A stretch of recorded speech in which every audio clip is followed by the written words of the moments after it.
Many sorts of vines are native to the Americas, but the domestic grapevine is not among them. Somehow, though, these hardy plants are doing very well in the arid climates of central Chile. Vines dominate the landscape, and wine production dominates the local economy. There, wine is more than just a beverage. It's a way of life and part of family values, just as it has been for generations of Chileans. Funding for The Desert Speaks was provided by Desert Program Partners, representing concerned viewers making a financial commitment to the education about and preservation of deserts, and by the Stonewall Foundation.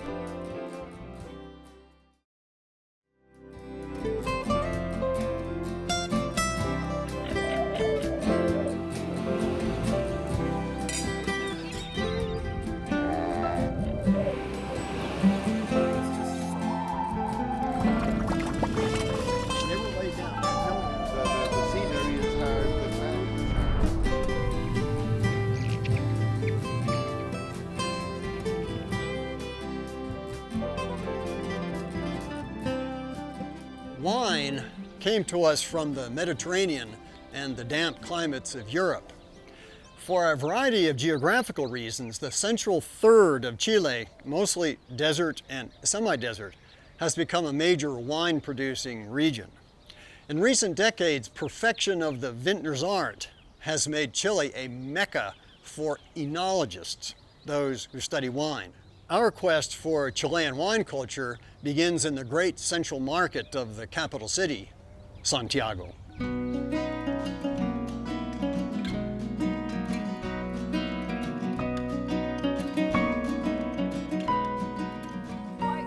by the Mapocho River in the old part of town, one of the things that I'd like to show you is the central market. The market and its restaurants is where I meet up with my friends, a wine connoisseur from Argentina, María José Figuerero, and wine historian Bill Beezley. The food here in Chile is just wonderful. The combination of fish, for example, everyone knows sea bass, corvina here, and reinetas. All of the shell food here. And that's fresh out of the ocean today. We're about 2 hours from the coast, so this seafood is brought over fresh every day, combined with aged wine. This is life at its best. Are you supposed to have white wine? Not necessarily white wine or light red wine, either one that match up perfectly with the seafood that you're eating. It's a light fish, so light red wine, rosé or a Pinot Noir would go perfectly with that. Here, the salmon, depending on how you prepared it, you might want something more spicier wine to go with it. Well, you can actually choose your fish based upon your wine rather than the other way around. Huh? Well, that's how I do it. I decide what I'm going to drink and then for dinner, and then pick the food that I want to try it with.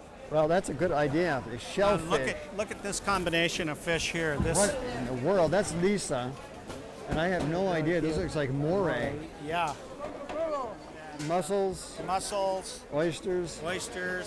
More mussels. More mussels. You know, one thing about octopus is it's much more pleasant thinking about eating it than it is thinking about seeing it in the water or being around it in the water. Well, just looking at it, I'm thinking about how I could have 8 different wines with it. Sauvignon Blanc for me would be perfect with these shrimp.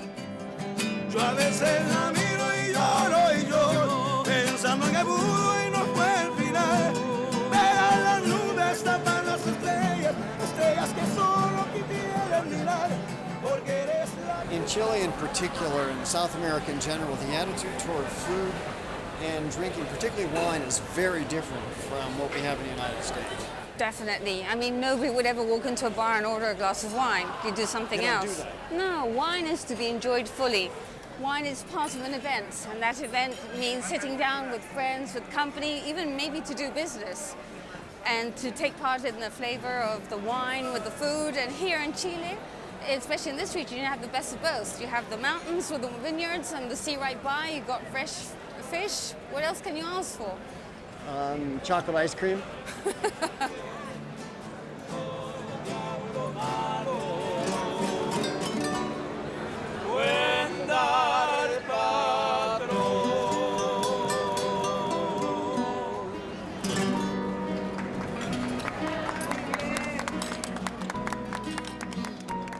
And after Mary Jo has showed us all these happy people eating fish and drinking these great Chilean wines, there's only one logical thing to do. Exactly. We're going up here to find a wine store and check out some of the great wines this country produces. You're in charge of showing us which ones are the best, because she's Argentine and she only knows great Argentine wines. I'm going to be the expert about Okay. these wines when we get to the store. Well, here we go. They've got wine bottles here. I'm absolutely happy to be surrounded by wine, and what we're going to do is look at some wines here and decide where to go visit. This whole array right here is fantastic. Senia is beautiful, La Pastole is incredible, but Dave, right here, Montes. Montes. Yeah. We need to travel down to this vineyard and see how this is made. This is fabulous. This is Colchagua Valley, and if it's not what you make it out to be, you're in trouble. Trust me, Because David. Mary Jo is going to get her revenge on you. Trust me. Okay, let's do it.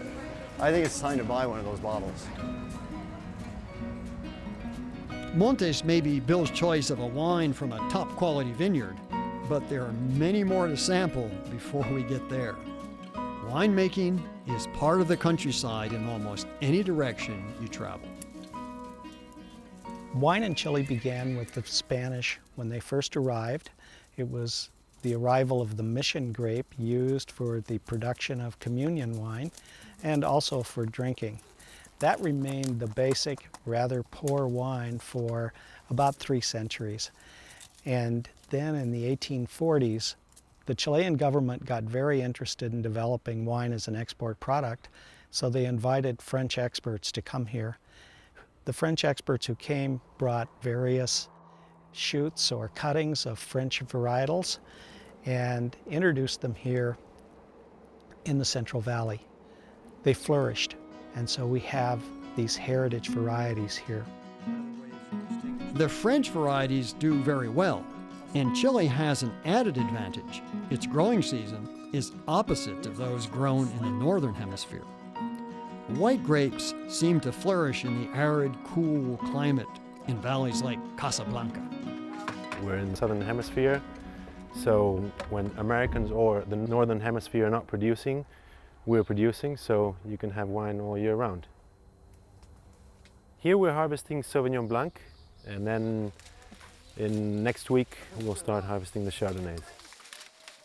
We begin the harvest when the sugar content has reached a certain degree. The winemaker also will come into the vineyard, try the grapes, and separate lots where he prefers the taste. He will go fermenting different lots of every day's harvest, and then he'll, after the wine is finished, then he'll make the blends, and that will determine the quality of the wine. The quality is influenced, I would say, in about 70 or 80%, depending on the grapes and the terroir, which is basically the combination of soil, climate, and water, which influence the growth of the vines. The terroir here is influenced a lot by the sea. We are 20 kilometers away from the sea, and it's a very cold climate, and also the soils. So that's what we try to look for, is separate all the lots to harvest them, each one from the different type of soil and different types of climate, or microclimate you could go within the Casablanca Valley. I see from the sign that you've got organic grapes growing in here. Does that give you different management from other parts? Yes, definitely. The organic management has no pesticide control. It's only biological or organic products which are certified, and so those blocks are kept completely apart. The mounds here in the middle of your vineyard are actually old tea leaves? They are ground tea leaves which are used to make the instant tea, and this is the subproduct that arrives here in the vineyard, and we use it to either as mulch or as fertilizer. Oh, so it's an organic product. It's an organic product, and we use it as compost or just soil amendment in areas where the soil is a bit low in fertility or too rocky or too sandy. So we want to increase the production, and we use it as fertilizer.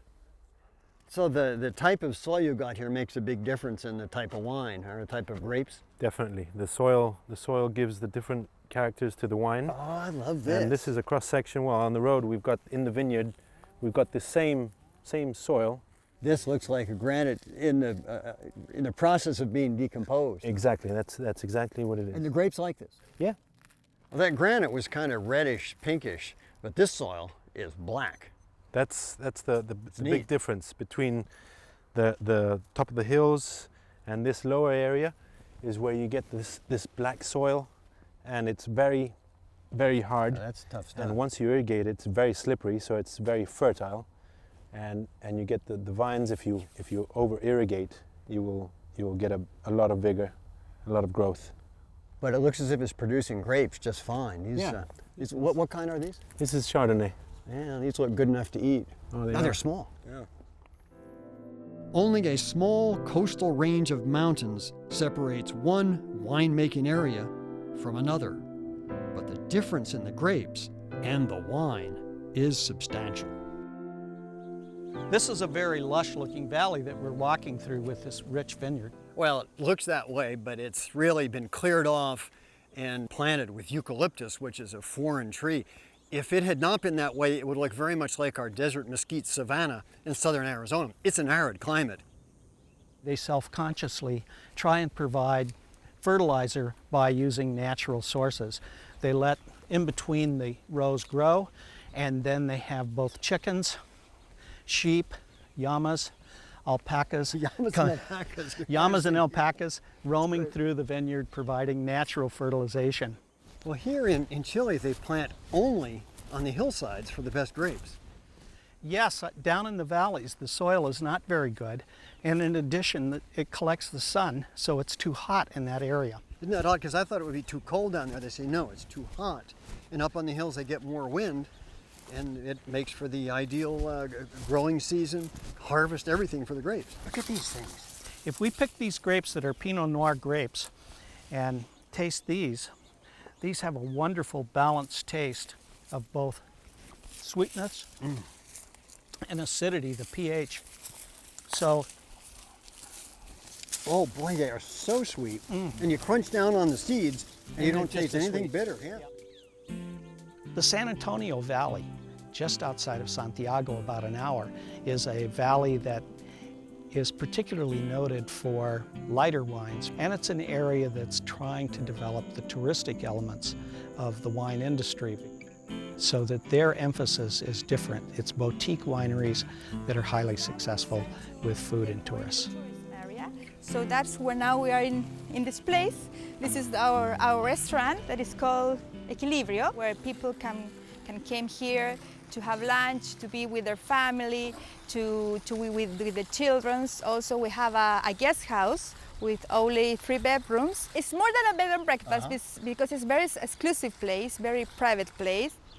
People can go to the cellar, do a wine cellar, a wine tasting, then they can do a horse riding in the different hills or between the vineyards. But they really come here primarily for the wine, Exactly. Right? The vineyard was the first plantation was in the 1999, and we have red grapes and white grapes. We have Syrah, we have Pinot Noir, Chardonnay, Sauvignon Blanc, Merlot, and Malbec. That is the mainly grapes that we have. That's a good assortment. I'll try them all. And where do you... Of all the wine produced in Chile, 80% of it is for export to the world market. The other 20% is consumed here in Chile, where wine remains a part of the daily life. Of the 80% exported, over half goes to the United States. Something like 30 to 35% goes to Europe, and 10 to 15% is shipped to the Asian market. That third market is growing leaps and bounds, and that's where the tremendous growth will come in the future. This is the Syrah EQ, the Chardonnay EQ, and the Sauvignon Blanc EQ, that's your own wine, Okay. that's your label, EQ, okay. Oh. You like it? Cheers. I think that Cheers. somebody around here knows what they're doing. Great. Terrific. Well, we have now something prepared for you. Well, if it matches the wine, I'm in heaven. What is wine pairing? It's like the combination with food and wine. For example, fishes combine very good with white wines, and sometimes beef combines very good with red wines. That is the pairing, like the marriage. So am I committing a sin then by having red wine with the fish? No, it's not very good. Really, I It's should not better. be It's doing better that. for the taste of the wine and taste of the fish to have with some white wines. But some fishes can pair with, like for example, Pinot Noir. Well, all right, now that you've talked me into it, I accept. Farther south, we reach a vineyard at the southern edge of Chile's desert region. This is where Bill will finally taste his favorite Chilean wine, the Montes. We're in the Colchagua Valley, and particularly one corner of it called the Apalta. This area has water, interesting soils, rich soils, and the microclimate that's attractive for Carmenere and for other grape varieties. This is an area that's beginning to emerge as one of the most important in Chile, particularly for the production of red wines. And because it's a fruit-growing region with rich vegetation, there's a kind of melding or mixing of flavors, soil, mineral tastes, enough water at the right time, and labor to make this one of the most attractive areas in Chile for wine production. When we taste the wines from this area, we should be able to taste notes at least of raspberry, pear, quince. In the wine? In the wine. Tell me about this Viña Montes. I know it's famous, but you know about it, I don't. Yes, this is a vineyard of 5 partners, and one of them, Doug Murray, was very interested in feng shui. So we're going to take a look at a vineyard that was designed by a Chilean architect and laid out according to the principles of feng shui. Shui. Yes, and they use principles that they think are more in line with the local environment, the local ecology. Feng shui, people tell me, is the Chinese art of locating everything in its ideal relationship with everything else. I guess I understand. And this place is manicured. This is not your run-of-the-mill vineyard. No, this is a major vineyard in the world market, and this is their logo, the angel. There are connections back to France where the wine that evaporates from the barrels, they say angels are drinking it. Well, I'm going to find out. You know, I'll tell you if We'll it's an ask angelic inside. brewer or not. Let's go inside. We've got an entranceway here it's a gangway. And we can see that there's the presence of water, plants.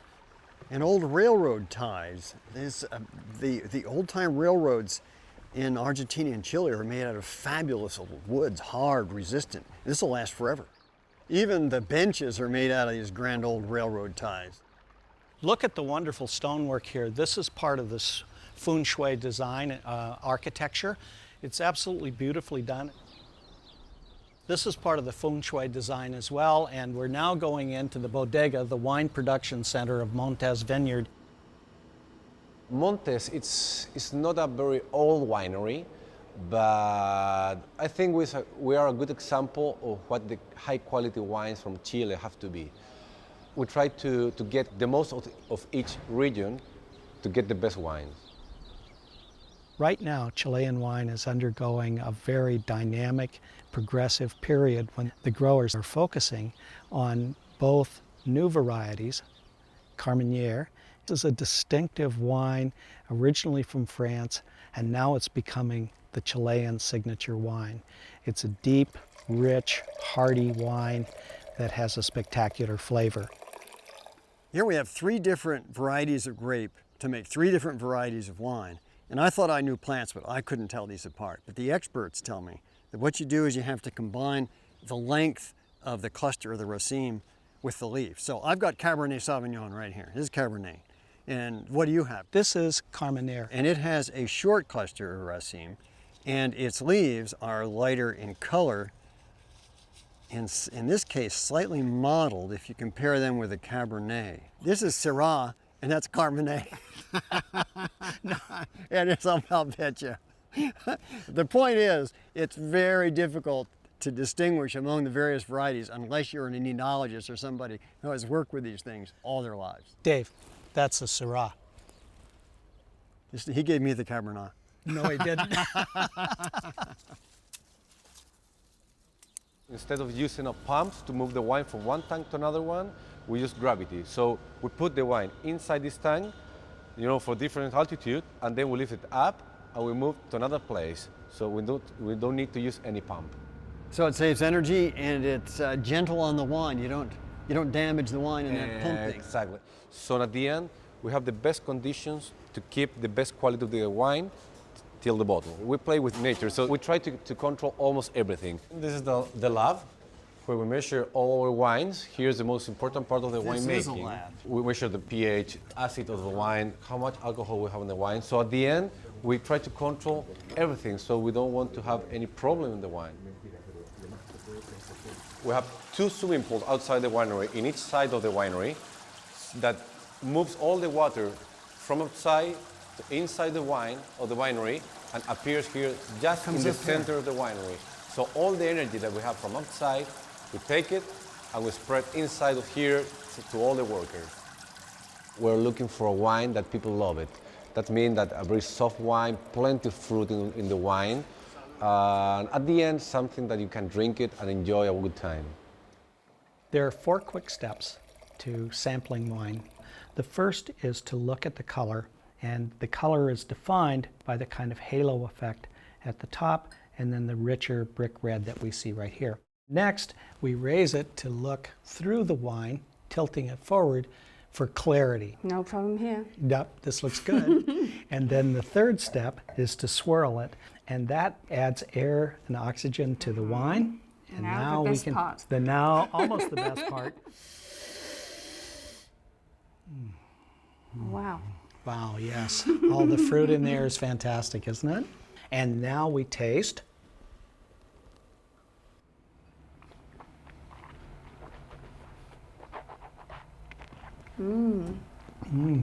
This is super great. Cabernet, right? This is a Cabernet. You have to remember that a large part of taste is aroma. So swirl it around to your mouth, breathe in, and then breathe out through your nose. And that way you'll have a better sense, anyone will have a better sense of what the flavor of the wine is. Yeah, but how much you enjoy wine tasting, it's just like this, a one-on-one. At least you need another person to enjoy it with. And I think that's the value of wine drinking, or how people drink wine, at least in South America. So I guess it's their Mediterranean heritage. Food is always the nucleus of any get-together with friends, either with one or with several. And wine is the very special accompaniment to any meal. Wine is a social experience and is deeply embedded in the culture, both the Latin culture and the culture of the U.S. Very complex aroma. Chilean wines remain one of the best bargains for every wine drinker, and the quality of the wine is equal to wines from Napa and Sonoma that cost $40. A Chilean bottle for $12 to $14 is right there. Equal quality, equal flavor, equal fruitiness, and the same intense satisfaction when it's part of a meal. This is some of the best wine in the world, with incredible flavors, incredible aromas, and when it's matched with seafood and beef, you can't pick up a better bottle anywhere. This competes with the best wine anywhere in the world. I can't think of a bottle of wine I'd rather share with friends than one from Chile. It's been about 350 years since Jesuit missionaries brought the first grapevines to central Chile. They realized that here the climate and soils were perfect and there was adequate water for irrigation. Their use of wine was pretty much limited to religious purposes, and that has all changed. Chile has become one of the most important international producers of wine and is part of international competition to produce not only more wine, but better wine.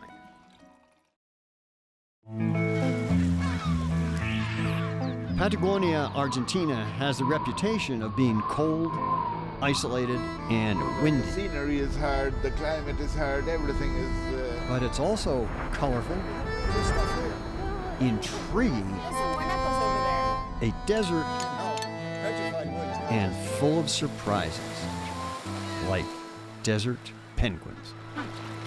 Next time on The Desert Speaks. Here we have about 100 barrels with Pinot, Noir, and Syrah. In this room, the wine stays aging for about 15 and 18 months. Why is it so dark in here? Because they need to be quiet, they need to piece the wine to rest, and that is the reason that is quiet, and also we have very low light. Maybe we should talk very quietly and not disturb the wine.